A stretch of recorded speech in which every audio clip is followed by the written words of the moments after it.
Milyong salamat sa Diyos sa lahat ng mga katwirang tuloy-tuloy na pinauunawa niya sa ating magkakapatid sa MCGI. Napakagandang pakiramdam ang ating naranasan muli sa pagpapasimula pa lamang ng pagtuturo ni Kuya Daniel sa ating nakalipas na pagkakatipon, sapagkat kitang-kita po natin kung gaanong pagmamalasakit ang nasa kalooban ng ating mga ngaral ukol sa ating magkakapatid, sapagkat nagpasimula si Kuya sa sulat ni San Pablo ukol sa mga babaeng bao na ang sabi, kung ang sino mang babaeng nananampalataya ay may inaampong mga babaeng bao, ay umabuloy sa kanila at huwag pabigatan ang iglesia upang maabuluyan nito ang mga tunay na bao. Ang sabi nga ni Kuya, matagal na rin niyang pinag-iisipan ang bagay na ito dahil meron na nga tayong bahay ampunan na hindi lang para sa mga babaeng bao, naging home for the elderly, pati mga lalaki nandidiyan na, mga elderly na iniwanan ng pamilya, walang mga kukup-kup, pati yung mga persons with disabilities. Kaya sama-sama na sila ay nasa ating bahay ampunan. At ganoon din ang mga bata na ating kinukup-kup sa ating home for the minors. At ito pala ay nasa kalooban ng ating mga ngaral na ibig niyang wala tayong maging pananagutang hindi natin isinasagawa ang mga bagay na sinasabi ng Biblia. Yung iglesia din kasi ay may pananagutan. Although iyan ginagawa naman natin. Naghahalo-halo na lang. Babaeng bao man, hindi man babaeng bao, nandidiyan na lahat. Pero may sinasabi kasi si San Pablo na mga tunay na bao, na itong mga tunay na bao ay dapat talagang naaabuluyan o natutulungan ng iglesia.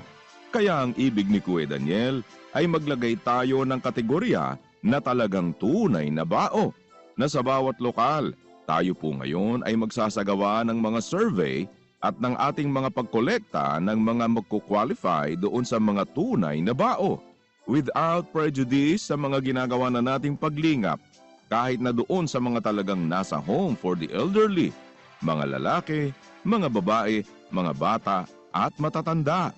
Pero specifically, ibig ni Kuya na magawa natin na masabi natin may mga tunay na babaeng baong nakatala sa atin na talagang tinutulungan at inaabuluyan ng iglesia.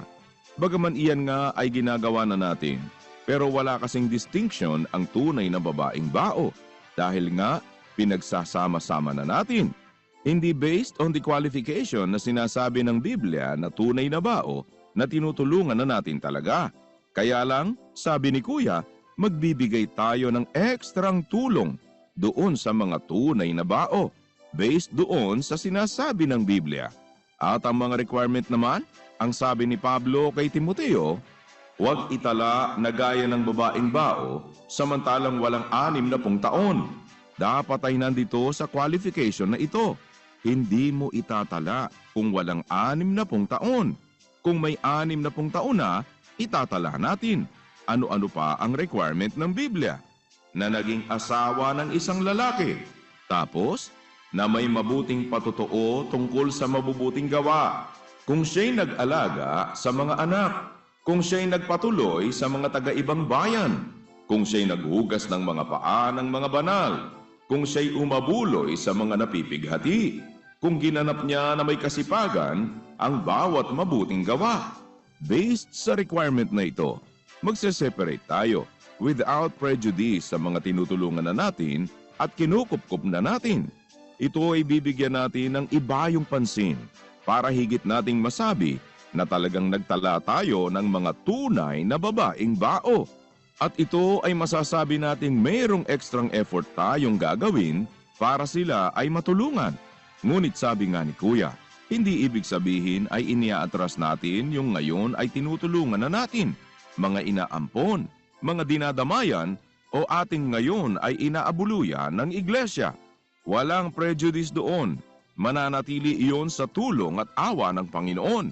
Lamang itong mga magkukwalify dito sa sinasabi ng Biblia na tunay na bao. Ako, ang nasa kalooban ko, parang kumbaga, ang government may binibigay na pensyon.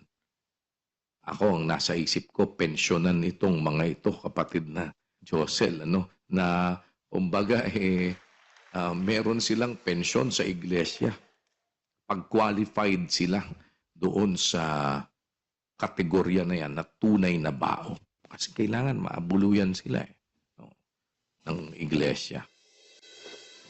Kaya nananawagan si Kuya sa ating lahat na mapabilis natin ang pag-aksyon dito sa ating mga lokal, na ma-identify natin sa ating mga lokal. Makalap at magawa natin yung pagtatala ng mga tunay na babaeng bao. Kaya may itatala tayo kung pasok sa requirement. Ang hindi mo lang itatala, yung hindi pasok doon sa requirement, without prejudice doon sa mga tinutulungan na natin na hindi naman pumapasok dito sa kwalifikasyon na ito, pero may pangangailangang matulungan. Alam naman natin iyon na sa kabuuan ng ating sama-samang paggawa, yan ay bahagi ng ating paglilingkuran at paglingap sa ating mga kapatid. At bukod dito, ang isa pang ibig ni Kuya na magawa sa kapakanan nating magkakapatid, na alam naman nating tumatagos sa ating mga kapwa-tao, ang bawat mabuting gawa na ating pinagtutulong-tulungan ay ang magkaroon tayo ng app o program na parang Grab, na kung may mga kapatid na kailangan matulungan kapag may kalamidad, at hindi lamang kapag may kalamidad, halimbawa papuntang lokal o papunta sa mga pagtitipon o gawain nating magkakapatid, ay matulungan ng mga kapatid na ating maisakay, na parang Grab na nagme-message lang doon sa application ng kapatid na nakaregister. Iyon namang mga kapatid na may sasakyan na nakaregister din ay maaring makapagsakay o makapag-carpooling para magawa natin ang isa pa ring paraan ng pagtutulungang magkakapatid.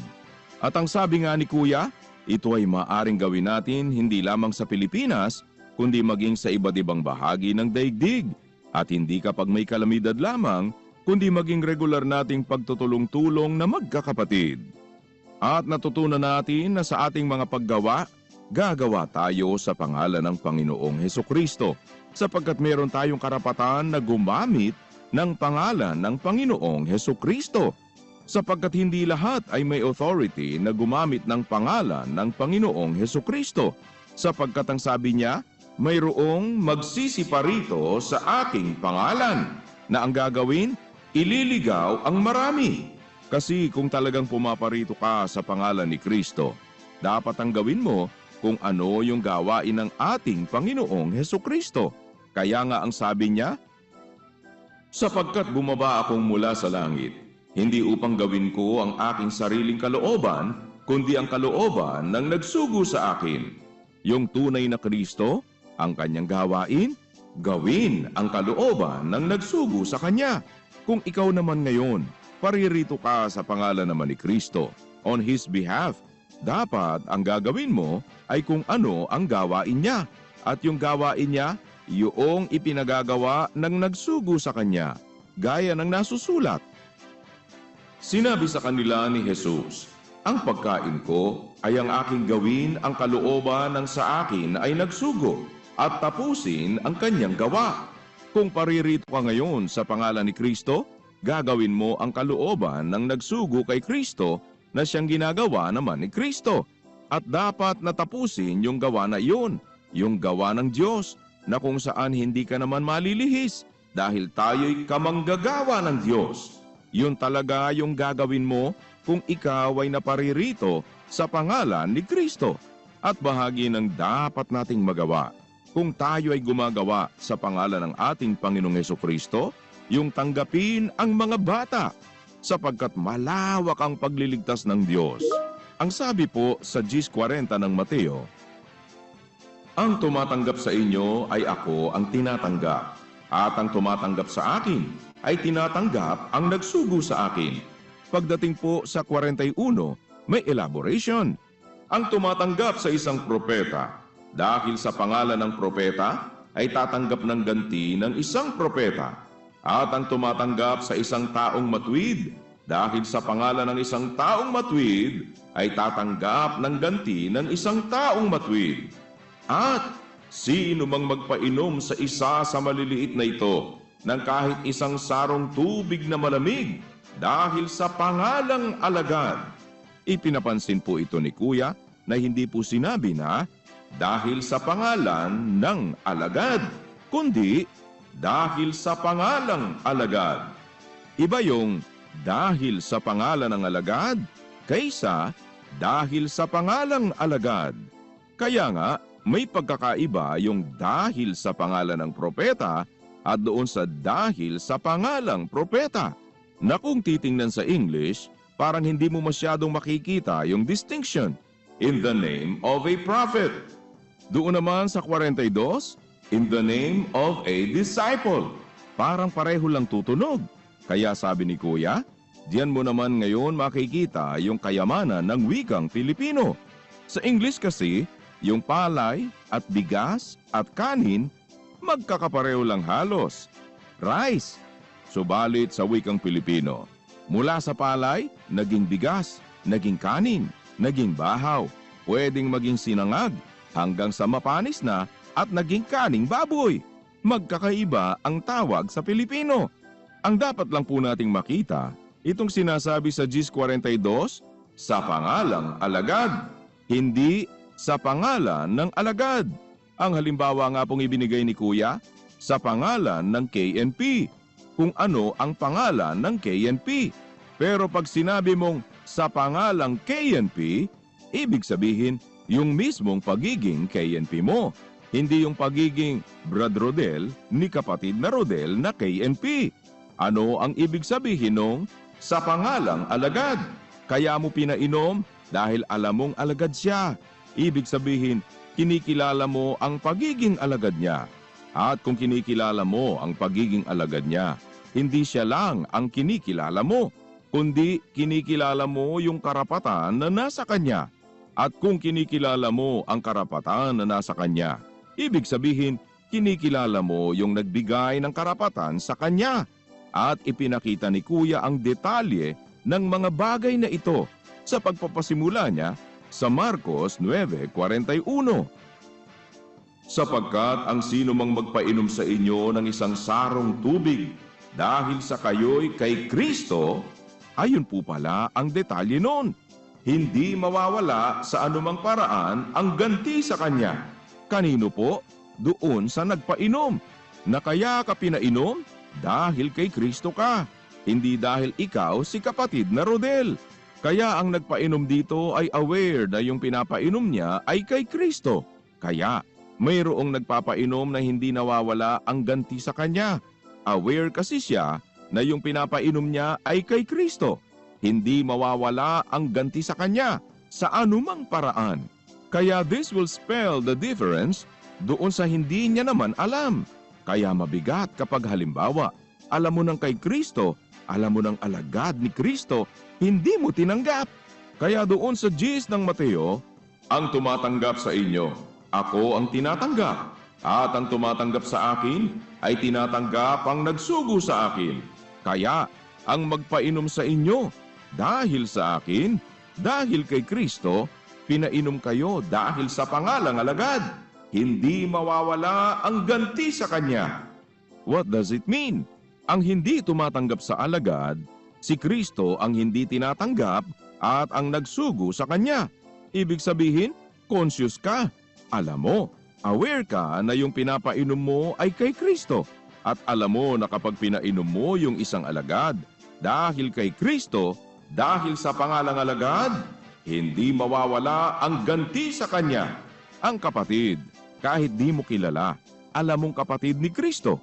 Alam mo na pag iyan ay nilingap mo, tinanggap mo, pinainom mo, si Kristo ang ginagawan mo noon at hindi mawawala ang ganti sa iyo. Kaya nga, aral sa atin na magtanggapan tayo. Ang sabi po ni San Pablo, sa ganito'y mangagtanggapan kayo, gaya naman ni Kristo na tinanggap kayo sa kalwalhatian ng Diyos. Kung tinatanggap ni Kristo iyan, gusto niya iyan mapainom, gusto niya iyan malingap. Kung iyan ay bata, dapat sa pangalan ni Kristo, pakanin mo ang kordero. Ang isang mahalagang dapat nating makita, mayroon na kaya natin ginagawa, alam kasi natin, conscious kasi tayo, aware kasi tayo. Ano po ang ibig sabihin? Meron naman po hindi aware. Ipinabasa ni Kuya ang Mateo 25 mula sa talatang 32. At titipunin sa harap niya ang lahat ng mga bansa. At sila'y pagbubukdin-bukdin niya na gaya ng pagbubukod-bukod ng pastor sa mga tupa at sa mga kambing. At ilalagay niya ang mga tupa sa kanyang kanan, datapwat sa kaliwa ang mga kambing. Kung magkagayo'y sasabihin ng hari sa nanga sa kanyang kanan, magsiparito kayo, mga pinagpala ng aking ama, manahin